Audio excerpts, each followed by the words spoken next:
The Indian subcontinent's classical period didn't end after the Mauryas, but it was the start of the Middle Kingdoms of India, a period of 1,500 years which saw the rise and fall of a multitude of kingdoms and dynasties. The first centuries of the next millennium were dominated by a new empire, that of the Kushan. As discussed in our Ancient World video, the Kushan originated as a branch of the Yuezhi Confederation, but were pushed out of their homeland by the Xiongnu, and fled south. They established themselves in Bactria, and came to control regions of present-day Afghanistan, Uzbekistan, Pakistan, and northern India.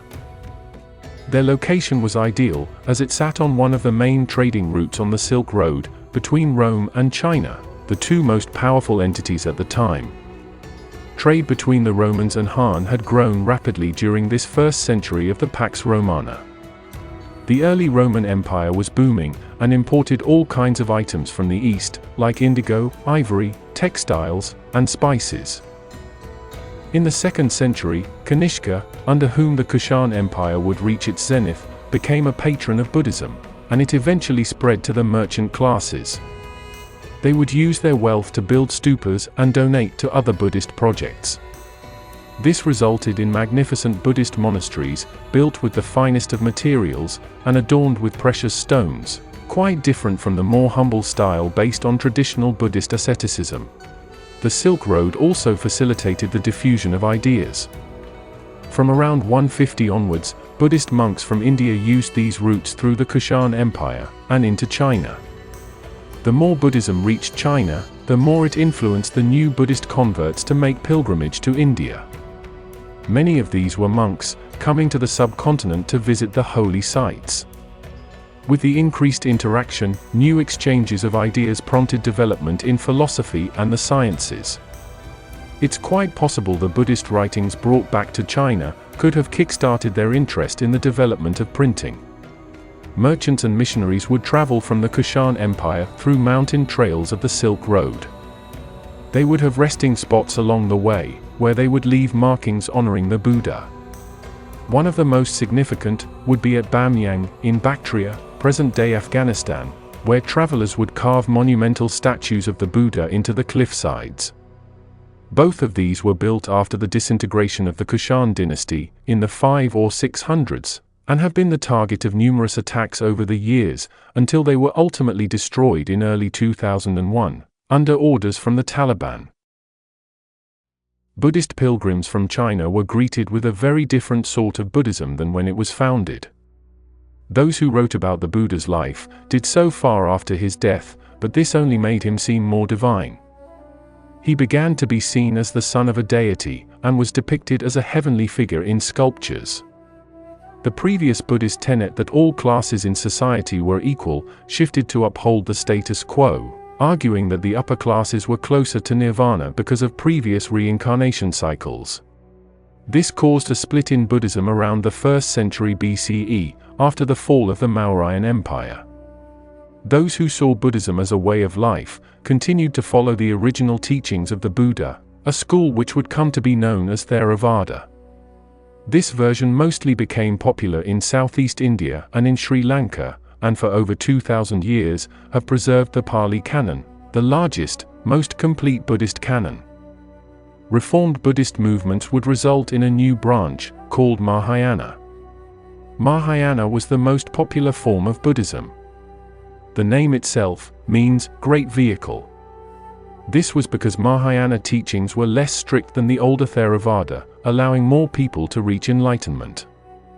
Theravada in practice favored the rich, as only the privileged were able to dedicate the time, or have the freedoms to follow their stricter rituals.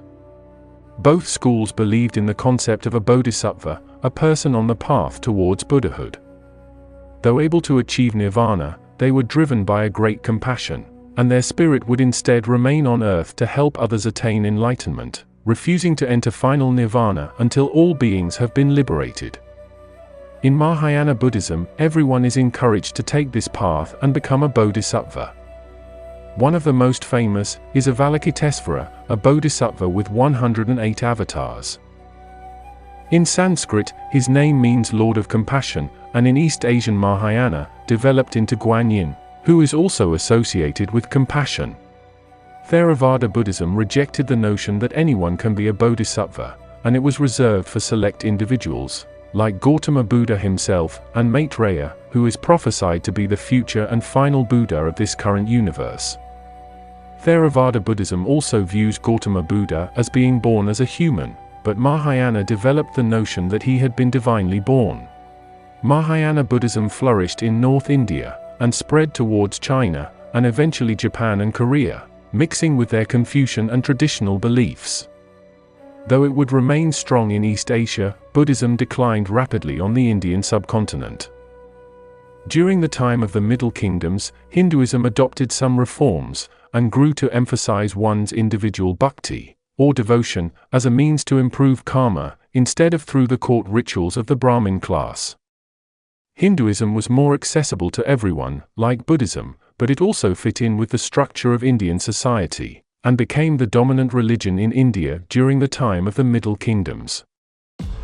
We don't know why the Kushan Empire fell into decline, but by the late 200s, it had become fragmented, losing its western territory in Bactria to a branch of the Sassanid Persians, and its eastern territory to a new state that emerged around 319, the Gupta Empire.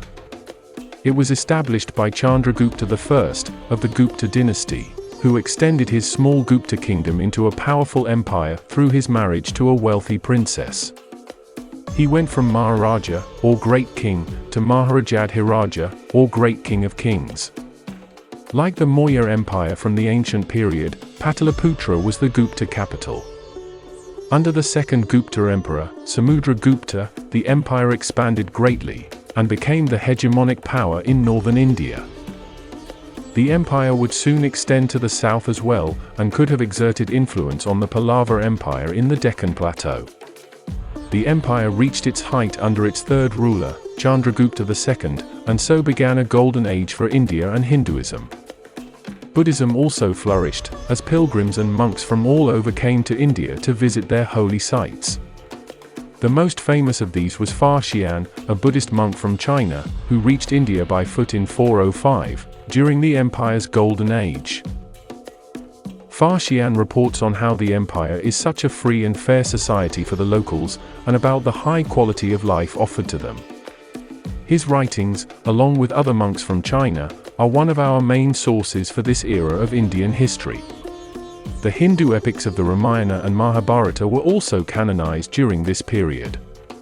Chaturanga, the precursor to chess, developed in the 500s as well, before moving to Sassanid Persia, and beyond to Europe, and remains the common ancestor of numerous board games in East Asia.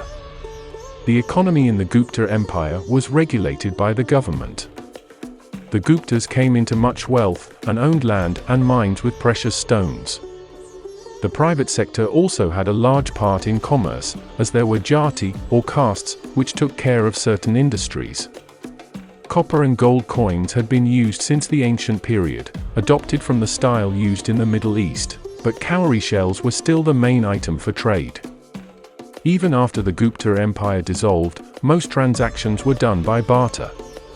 The Golden Age would have lasted longer, but the Guptas went into a steep decline after constant invasions by nomadic raiders from the north.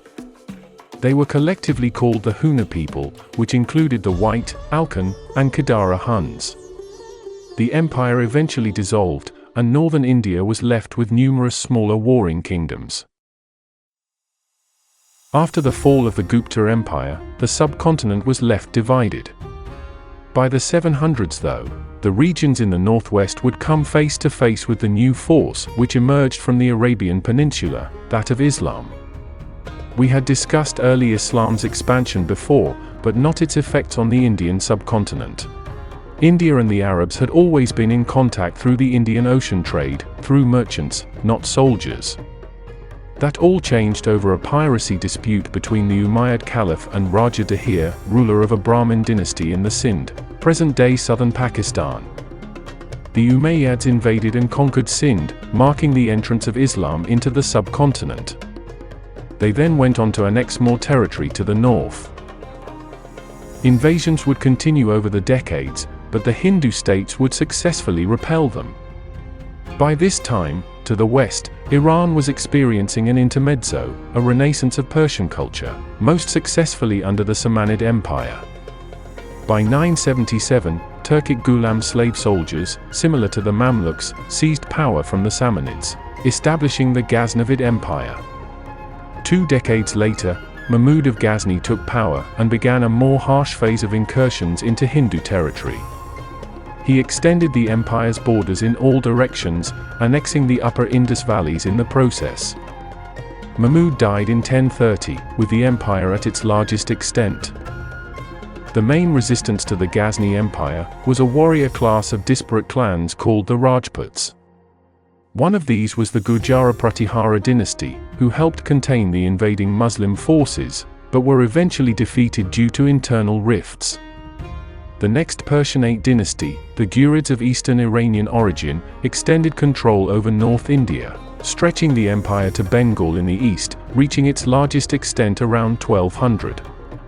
The conquests massacred and displaced thousands of Hindu followers, along with Buddhist monks, and was the start of Islamic rule in the Bengal region.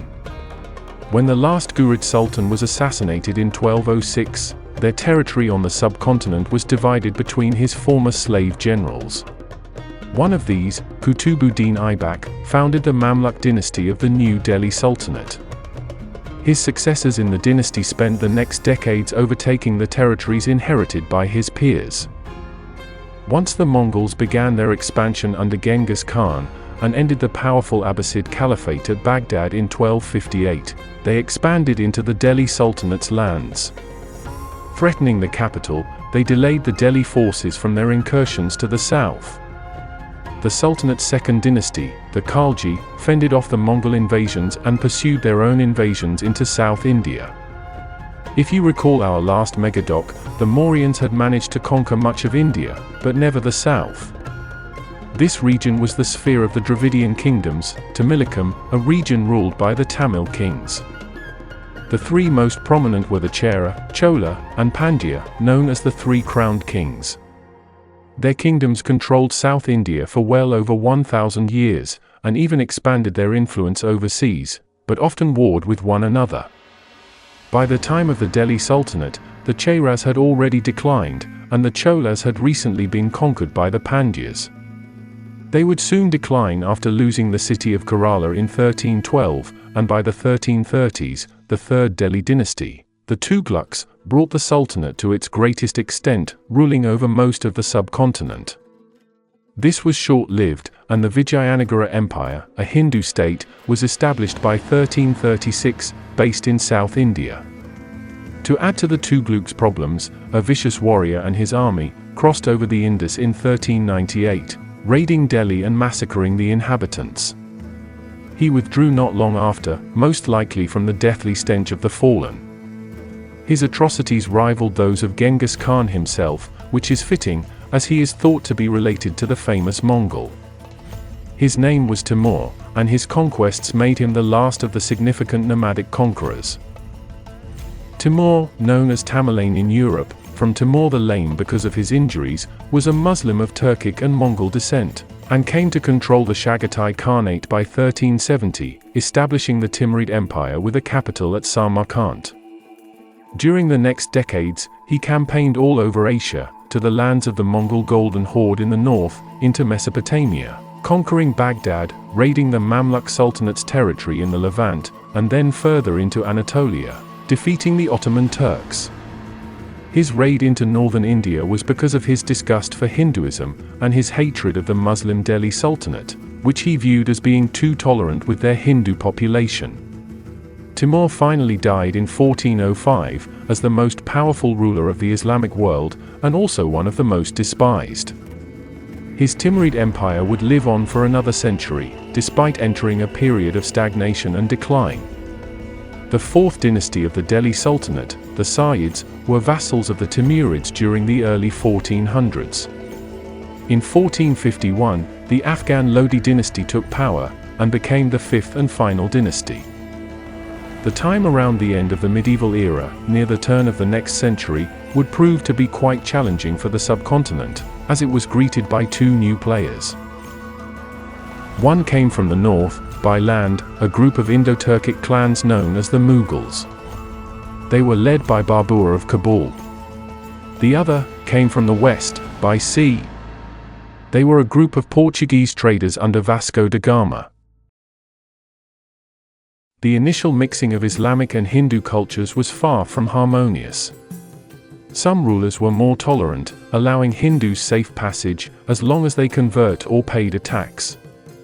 Other rulers were more ruthless, razing Hindu temples and building mosques and other monuments in their place, using the same materials from those destroyed temples. Over the decades, it is estimated millions of Hindus did convert to Islam. Many of the upper classes did this to remain in good graces with the Delhi Sultanate, while many of the lowest classes, like the Shudras and Dalits, also converted as a means of upward social mobility.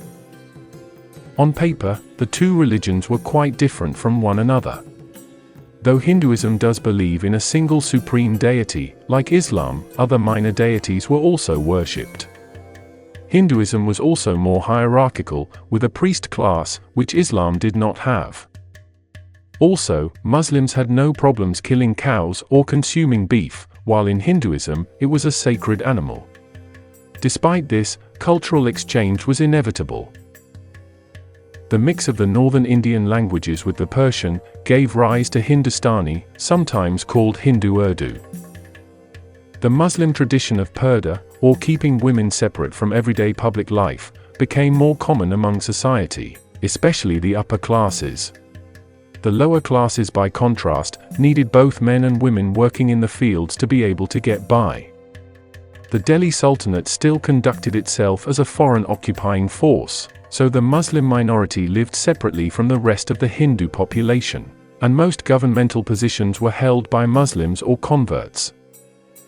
As a response to the divisions between Hindu and Islam, a new faith would emerge around 1500 in the Punjab in present-day Pakistan.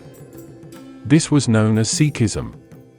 It was founded by its first guru, Guru Nanak, who taught that asceticism and monastic rituals aren't enough, and that one must also participate in the world.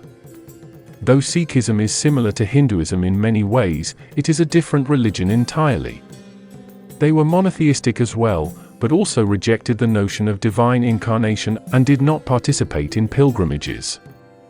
Originating in the northwest, where the majority of Muslim and Hindu conflict would take place, they found great success with the locals, and both Muslims and Hindus converted.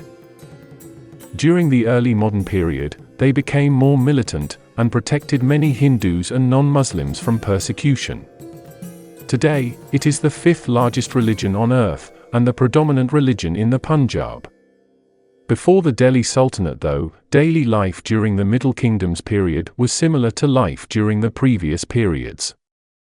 The rulers and Maharajas lived in large palaces with hundreds of servants at their beck and call, and vast personal armies of tens of thousands. But for those who lived in the cramped urban districts, life was much different. The Buddhist missionary from China, Xian Zhang, noticed the houses were similar to those in China, but walls were made from a mixture of lime, mud, and cow dung. Cow dung was seen as a cleansing gift by the motherly and divine cow. It didn't smell bad, but did manage to equalize temperatures during the summer and winter months, as well as keeping the floor warm, and also served as a mosquito repellent. Since the ancient period, the subcontinent had been at the center of the spice trade, a series of maritime trading routes which rivaled and even surpassed the Silk Road. The spice trade sustained India during times of division. When internal trade was minimal, they always had their external sea routes. This helped them become the world's top economy for centuries. Trade was conducted mainly by those Hindus of higher caste. They were later joined by Muslim traders, and Parsis, Persians who migrated to India after the Arab conquest, and kept the Zoroastrian faith. Jains also became wealthy merchants, as they were forbidden from any form of killing, so were not able to work in agriculture and became traders instead. The subcontinent wasn't only known for its booming economy. During the Gupta Empire, the Guptas led India to a golden age that lasted over 100 years, and included advancements in both science and culture. The famous astronomer and mathematician, Aryabhata, discussed all kinds of scientific topics, and his work was said to influence Muslim scholars, like Al-Khwarizmi, during the Islamic Golden Age, which we discussed a couple of episodes back. In the field of astronomy, he primarily worked on solar and lunar eclipses, discovered that the movement of the stars is due to Earth's rotation on its own axis, and attributed the Moon and other planets' luminosity to reflected sunlight. The concept of zero was also developed here, before being spread to the West. Nalanda, the monastic university, is regarded as the first residential university and was one of the greatest centers of learning in the world. It was founded by the Guptas in the 400s, but ransacked and destroyed during the Turkic invasions around 1200. During India's Iron Age, during the early years of Buddhism, beautiful Buddhist cave temples and monasteries were built, some of which we've mentioned in our last megadoc, but during the long-lasting Middle Kingdoms period, architecture reached new heights. The Ajanta caves are 28 to 30 rock-cut Buddhist cave monuments built in the western portion of the Deccan Plateau. While the first phase of their construction was during the ancient period, the second phase mostly took place in just 20 years, and they remain some of the finest living examples of ancient Indian art. The caves included sculptures and paintings of the Buddha and Bodhisattvas, as well as pillars and friezes. Some of the caves were carved to become monasteries with Buddhist shrines, and apartment complexes where monks could live. Some paintings from Ajanta depict the Buddha, revealing his different incarnations. The paintings are so well preserved that they give us clues to the daily life of people in India at the time. The Ellora caves, built during the medieval period, are located nearby, and also include Hindu and Jain temples. One of the caves features the largest single monolithic excavation in history, the Kailasha Temple, a monument dedicated to Shiva. On the eastern shore, the Kingdom of Pallava built several monuments of their own. The collection of monuments found in Mahabalipuram was a collection of 40 Hindu monuments and temples, including the sculpture of the descent of the Ganges, a giant open-air rock relief, depicting the story of the sacred river Ganges' descent to the earth from heaven. The Shore Temple, another part of the collection at Mahabalipuram, was built near a port city overlooking the Bay of Bengal. It isn't rock-cut, but a freestanding structural creation made of granite. Still on the eastern coast, the Konark Sun Temple, built by the Eastern Ganga dynasty in 1250, boasts one of the best examples of temple art. 12 pairs of wheels, each nearly 12 feet, or 3.7 meters high, represent the 12 months of the Hindu calendar. Though the temple stands at 100 feet or 30 meters high, the taller curved tower, with a peak called a shikara, which rose to 200 feet, or 61 meters, no longer stands over the sanctuary, but some artists have depicted its appearance. To the northwest of the Sun Temple, in central India, lies the Khajuraho group of monuments. This group of Hindu and Jain temples was built by the Chandela dynasty from around 885 to 1000. 85 temples were scattered about Khajuraho, but only 25 remain standing today. The erotic art sculptures depict the pinnacle of passion and desire. The temples were some of the most impressive of the Nagara style, which was popular in the north. In the southern regions, another kind of architecture evolved, called Dravidian. These didn't have the same kinds of tower or shikara, but a pyramid-like structure called a vimana. Around the temples would be large gate towers, acting as entranceways, called gopuras, which would be richly decorated, and would often rise even above the heights of the vimana. Literature also continued during the Middle Kingdoms period and reached its peak. Writing continued to be religious in nature, but more secular texts also developed. Religious poets wrote devotional poetry to deities like Rama or Vishnu. In the 1100s, Akka Mahadevi expressed her devotion to her supreme god, Shiva, through a mystical and physical union. She was highly influential in Kannada literature, part of the Dravidian language family. The mysterious poet Amaru is thought of as one of the best lyrical poets in Sanskrit literature.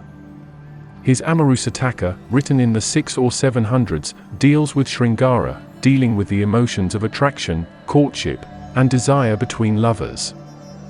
One of the most famous Indian Sanskrit poets was Kalidasa. He didn't just live during India's golden age of the Guptas, he is part of the reason it was a golden age at all. The Cloud Messenger remains one of the most popular Sanskrit poems. Kalidasa is also known for his dramas, the most famous of which was Shakuntala, which dramatizes a similar story in the Mahabharata. In the story, the king, Dushyanta, meets Shakuntala while on a deer hunt and falls in love. He takes her hand in marriage and gives her a special signet ring before returning to his kingdom.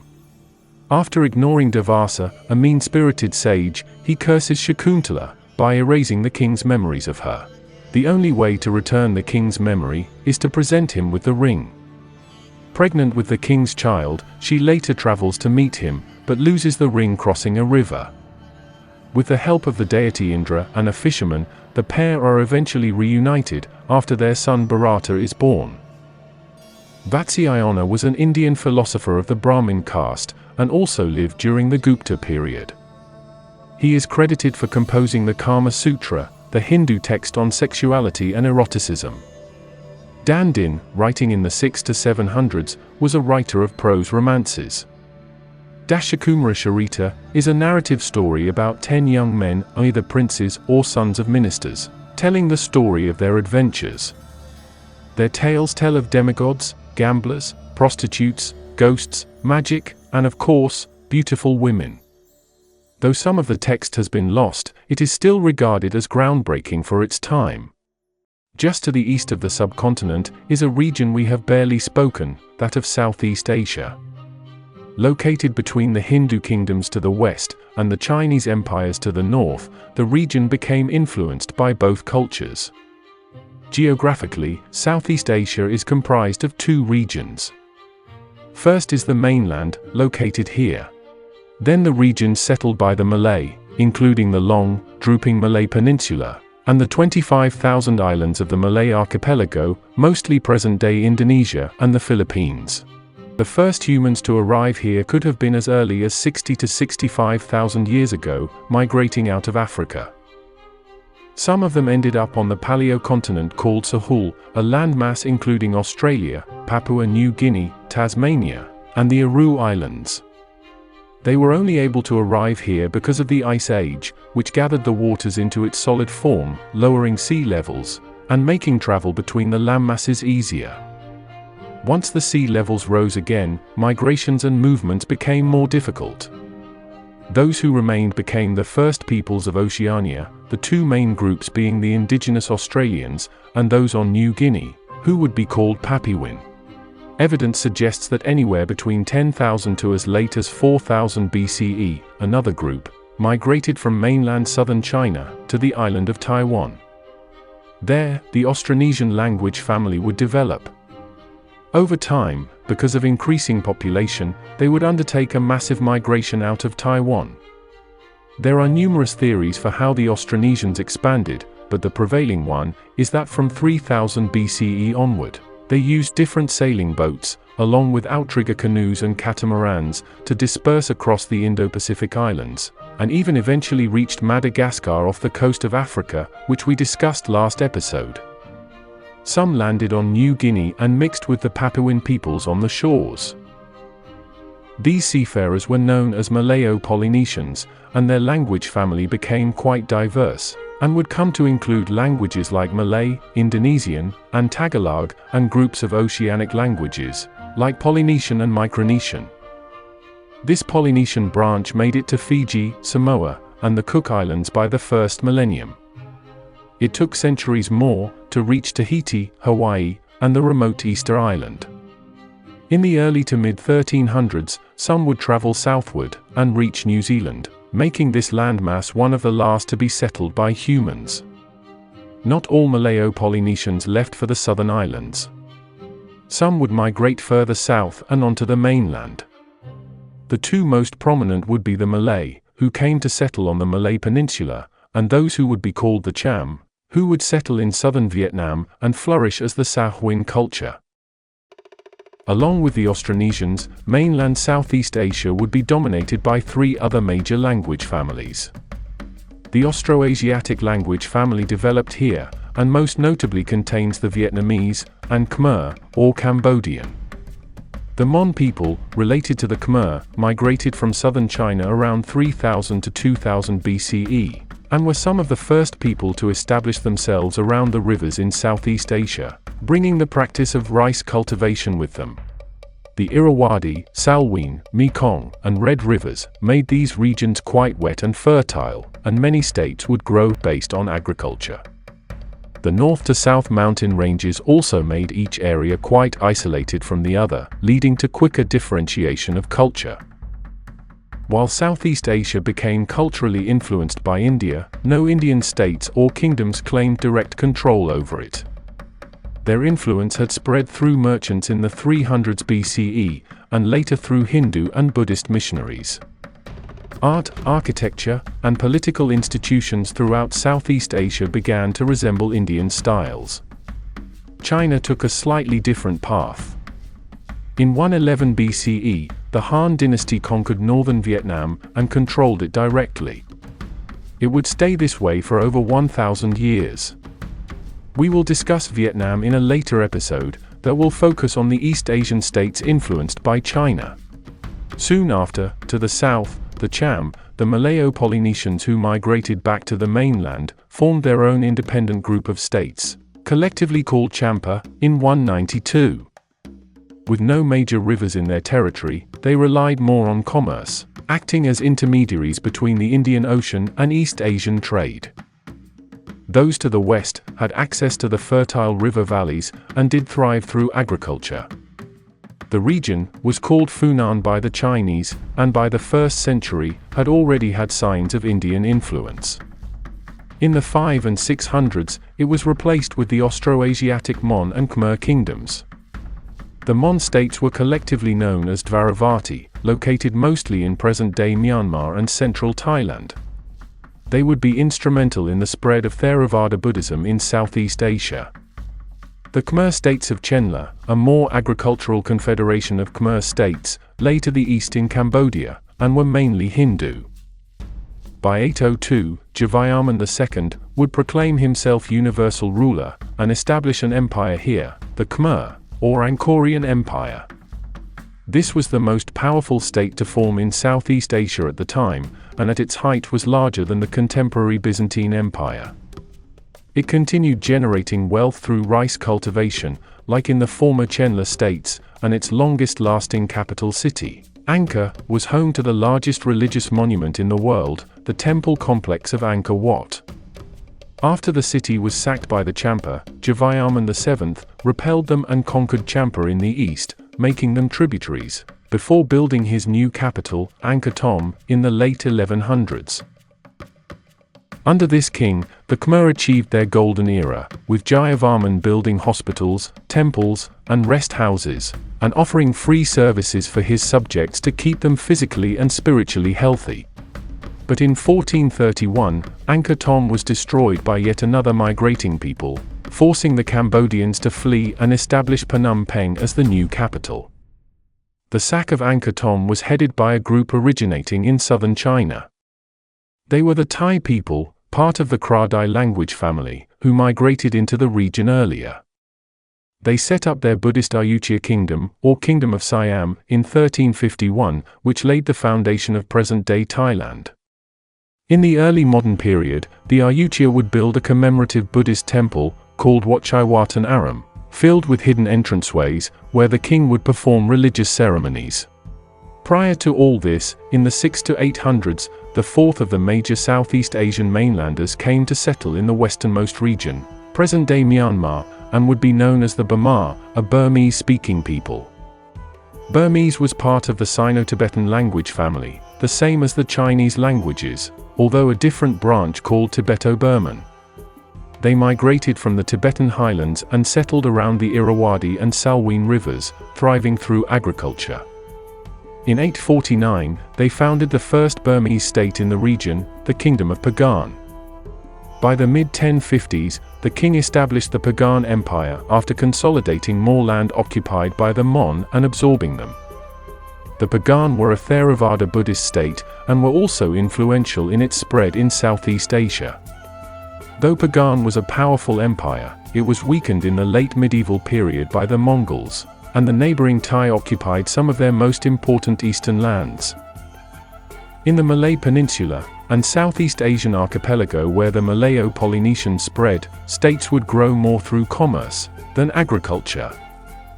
One of the major trading societies here would be the Srivijaya. Founded prior to 671 on the island of Sumatra, it began as mostly a land-based trading empire, before conquering the Malay Peninsula and entering a golden era, becoming a powerful maritime empire. The Srivijaya became wealthy quickly by quelling piracy and controlling the Strait of Malacca, the small passageway which offered the most convenient route from East Asia to the Indian Ocean. The capital of Palembang became a major port city, where seafaring visitors could wait for the right season to sail. In 1025, the Chola Emperor, Rajendra I, launched an invasion of his rivals in Srivijaya from southern India. Though they did not conquer the empire, their sacking and plunder caused enough chaos that the empire never again reached its former heights, and Srivijaya was finally conquered by a neighbor in 1288. Trading routes shifted to the Strait of Sunda, which led directly to the Indian Ocean. This led to the founding of the most powerful Southeast Asian maritime empire, the Majapahit. This Hindu empire was founded on the island of Java, and came to encompass most of Indonesia, but also Singapore, the Malay Peninsula, part of Thailand, and parts of southwest Philippines. This was mostly accomplished under its Hindu king, Hyam Wuruk, during the empire's peak. All of these states, from mainland Southeast Asia to the Malay archipelago, became influenced by India, as evidenced by most adopting either Buddhism or Hinduism. But more than religion, the most important piece of Indian culture they would adopt was a writing system. Though there was a wide variety of languages in this region, none had proper writing systems until merchants and missionaries brought over the South Indic script, descended from the Brahmi script of ancient India. It eventually was adapted for use in the local languages. By the late medieval, the Malay would instead adopt the Jawi alphabet, descended from the Arabic. The wayang kulit, meaning shadow play, was a popular form of entertainment on the island of Java, and most likely adapted from plays in India. It is a kind of shadow puppet play, and would use leather puppets on rods to tell a dramatic tale, usually about good versus evil. These would be accompanied by a gamelan orchestra. Because of the wide range of cultures and environments, daily life in Southeast Asia was quite varied. As with most societies, there was a hierarchy, although not as rigid as in India. Because of the wet environment, most of the population worked farming rice and paying taxes to the ruler or landlord. Among them lived local artisans and merchants. At the top rested the kings and nobles, who lived separately from their subjects, having adopted the notion of divine kingship from India. Rulers controlled all aspects of both political and economic life. Before road systems were built, goods were delivered up smaller rivers to port cities and then shipped out to various regions. Life for women in Southeast Asia was fairly egalitarian, which was quite rare in the rest of the Old World. Literacy rates for women might have been higher than men, and they worked in the fields beside their male counterparts. They had more financial independence as well, and became merchants and traders themselves, much to the pleasure of those foreign traders looking for a mate. There were even reports that women served as the king's bodyguards in Angkor. A lot of women's status in society came from the tradition of the male's family passing wealth to the females after a marriage, as opposed to the dowry system prevalent in India and China. Though Buddhism and Hinduism came to dominate the region, Southeast Asians had their own traditional beliefs. Like many other cultures around the world, they initially believed in animism, believing that souls and spirits existed in objects or phenomena in the natural world. Mountains were considered especially holy, as a place where spirits go after death.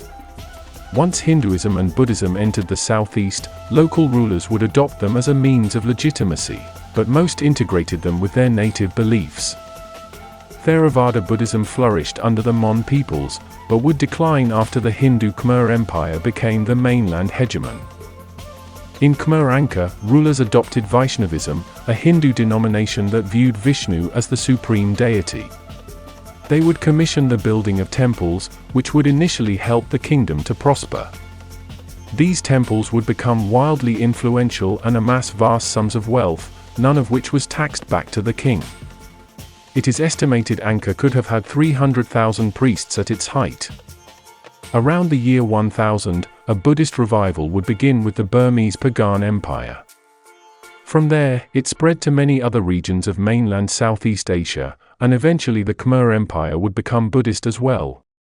The appeal of Theravada was that anyone could work their own path to nirvana, instead of through an intermediary in the priest class, and over time, the masses preferred this to the state-sponsored religions. By the end of the medieval period, Hinduism became more rare in Southeast Asia, with most states either adopting Buddhism or Islam, a newer religion brought in through merchants. Indian architectural styles also made their way to the region, and can be seen in the religious buildings of the southeast. In the 800s, on the island of Java, a king of the Shailendra dynasty commissioned the building of various Buddhist monuments, the most significant being the colossal temple of Borobudur. It is composed of 9 stacked platforms, and decorated with over 2,500 relief panels depicting Siddhartha Gautama's life. It also originally contained 504 Buddha statues. It is the largest Buddhist temple in the world, and is still popular for pilgrimages, while remaining the most visited tourist attraction in Indonesia. Rivaling Borobudur are the temples of the Khmer in Cambodia. Angkor Wat, built in the 1100s, was originally a Hindu temple, based on the sacred 5-peaked mountain of Mount Meru, also recognized in Buddhism and Jainism. In the old Khmer capital city of Angkor Thom, the last of their magnificent temples was built. At the center of the city was the Baying, a magnificent Buddhist temple built in the late 1100s by Jayavarman VII, the first Khmer king devoted to the faith.